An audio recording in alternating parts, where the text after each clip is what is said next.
Steve Hackett's first gig with Genesis.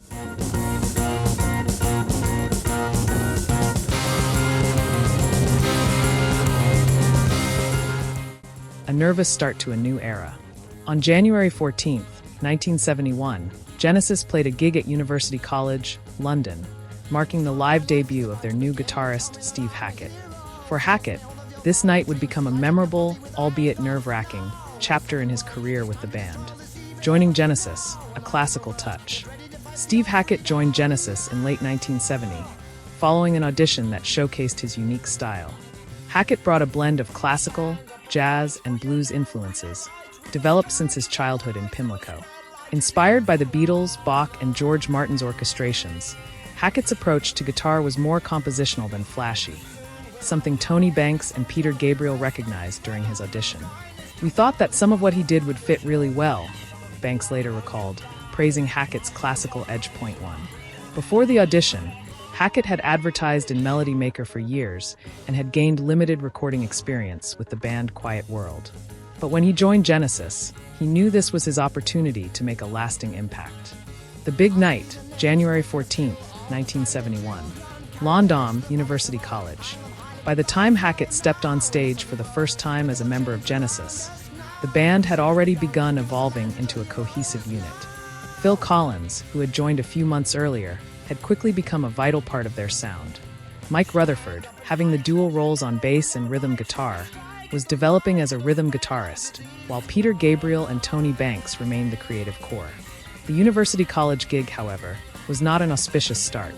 Hackett was understandably nervous, and the evening presented several challenges.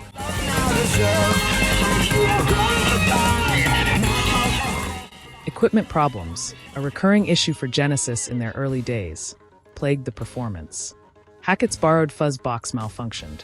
"I found his playing a little stiff," Phil Collins later said, "but I guess that was the Fripp influence. I like Robert. I played with him on his solo album. He was always very good to me, but I don't think he's a very intuitive player. He was a kind of sound man without the feeling. I think Steve took a little bit of that into his music.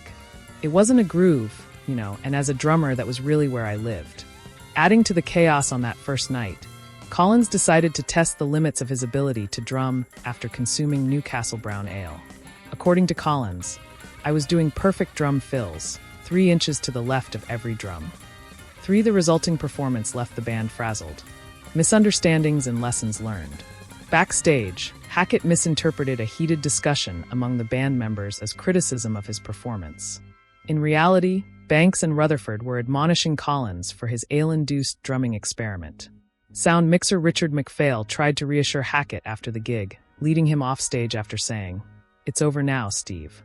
For despite his doubts, Hackett's contributions impressed the group, and they encouraged him to stay. Building momentum. The difficult debut was only the beginning.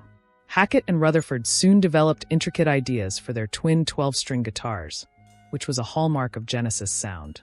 The band spent the rest of 1971 refining their music, writing and rehearsing material for what would become their first album with Hackett, Nursery Crime. During the Six Bob tour with Lindisfarne and Van der Graaf Generator, Genesis started gaining traction with audiences, performing in town halls and small venues across Britain. By mid-1971, Genesis was playing bigger stages, including the Reading Festival and their first overseas gig in Belgium. Hackett's insistence on acquiring a Mellotron MK2 and new equipment pushed the band towards a more sophisticated sound. A new Genesis. Hackett's intricate guitar work and compositional mindset enriched Genesis music. Though his first gig was rocky, Hackett proved to be a vital addition to the band, helping shape their identity. While that night at University College on January 14, 1971, may not have gone as planned, it set the stage for the musical evolution to come.